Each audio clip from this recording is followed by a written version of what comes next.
नाशिकमधील कॅप्टन म्हणून ओळखले जाणारे अशोक खरात म्हणजे स्वयंघोषित ॲस्ट्रोलॉजर असंही त्यांना म्हटलं जातं. ते स्वतःला कृष्ण म्हणून घेतात.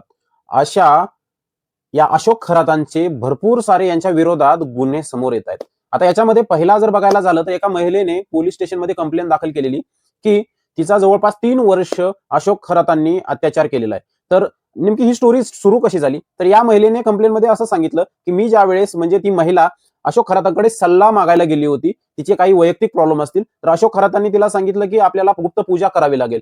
आता गुप्त पूजा यासाठी करावी लागेल, की तुमच्या नवऱ्यांचा जो जीव आहे तो धोक्यात आहे. आता कोणत्या पण महिलेला जर असं सांगितलं, की तुझ्या नवऱ्याचा जीव धोक्यात आहे, तर ती महिला सोल्युशन जे काही असेल तर ती करायला तयार होते. तर याच्यामध्ये असं झालं, की अशोक खरात हे काही छोटं नाव नव्हतं. यांच्या अशोक खरातांचे जे अशोक खरातांचे जे कनेक्शन होते ते खूप मोठे-मोठे सेलिब्रिटी होते, मोठे-मोठे पॉलिटिक्सवाले पण होते. त्यामुळे हे काय साधेसुधे बाबा म्हणून मानले जात नव्हते. यांचा भरपूर सारा प्रचार झालेला होता.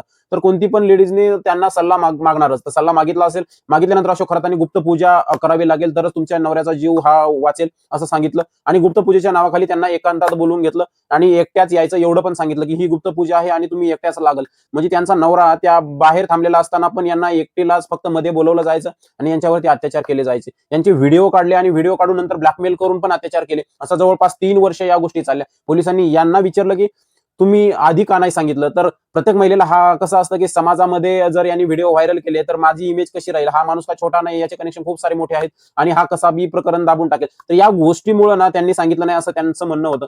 तर याच्यामध्ये ही या एकच नाही, नंतर अजून एक महिला समोर आलेली. त्या प्रेग्नंट असताना त्यांनी या अशोक खरातांकडे सल्ला घेण्यासाठी गेल्या होत्या. तर त्यावेळेस अशोक खरातांनी त्यांना सांगितलं, की तुमचा जो मुलगा आहे, तर त्या मुलाला वाईट एनर्जी जी काही निगेटिव्ह एनर्जी तर त्या निगेटिव्ह एनर्जीपासून वाचण्यासाठी ना आपल्याला एक पूजा करावी लागेल, गुप्त पूजा. तर त्या गुप्त पूजेसाठी मग ही महिला तयार झाली. महिला तयार झाल्यानंतर तिला पण सेम तिचा नवरा बाहेर थांबलेला असताना हिला एकटीलाच बोलावलं गेलं आणि हिला एकटीला बोलावल्यानंतर हिला याच्यावरती अत्याचार केले.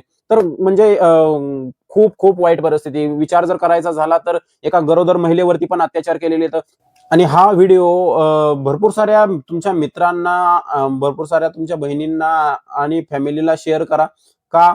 तर अशा भोंदूबाबाच्या जाळ्यामध्ये कोणती पण महिला फसली गेली नाही पाहिजे